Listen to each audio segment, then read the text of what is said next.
I'm a Big Shot Now is a Warner Brothers cartoon from 1936. This is directed by Friz Freleng and written by Ted Pierce. And we have voices provided by Abe Dinovitch.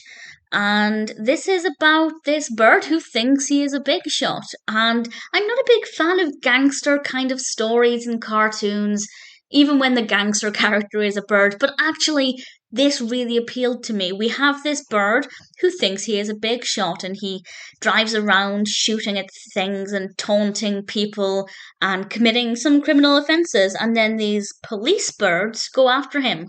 And honestly, it's really fun. The animation is beautiful. I love the designs of all of the birds. They're wearing clothing. The clothes they wear look brilliant. The design of the streets and the buildings, just everything looks brilliant. I'm not going to pretend that I'm in love with the actual narrative. I don't care about the crimes they were committing or this gangster persona. It still doesn't appeal to me. But everything else about it was so good that I was still able to enjoy it. And I think if you're a fan of that kind of narrative, then with everything else thrown on top, I think it's one you'll think is pretty brilliant. Certainly, I had a lot of fun with it. The animation is stunning. Even the gangster bird, the big shot, I actually quite liked. And that's unusual for me for that kind of character. I found him to be rather fascinating and a really interesting character. So everything worked really well for me, much, much better than I was expecting. Some great sound effects, beautiful animation, really fun characters and costumes.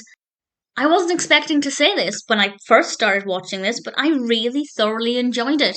If you haven't seen it, I do, of course, recommend it. It's quite good fun, very well done. I'd love to know what you think of it, if particularly you like gangster films and that kind of animation as well. And there are a lot of animations about gangsters, mainly from Warner Brothers, and actually they're not too bad, but not many of them I love. But I have to say, this one really appealed to me, and I'm really surprised. It's good that I always go into them with an open mind because every now and then something like this comes along and really pleasantly surprises me. All of that considered, I'm a Big Shot Now is absolutely one that I recommend. If you haven't seen it, definitely check it out. I think it's one that you'll have a lot of fun with. I certainly did.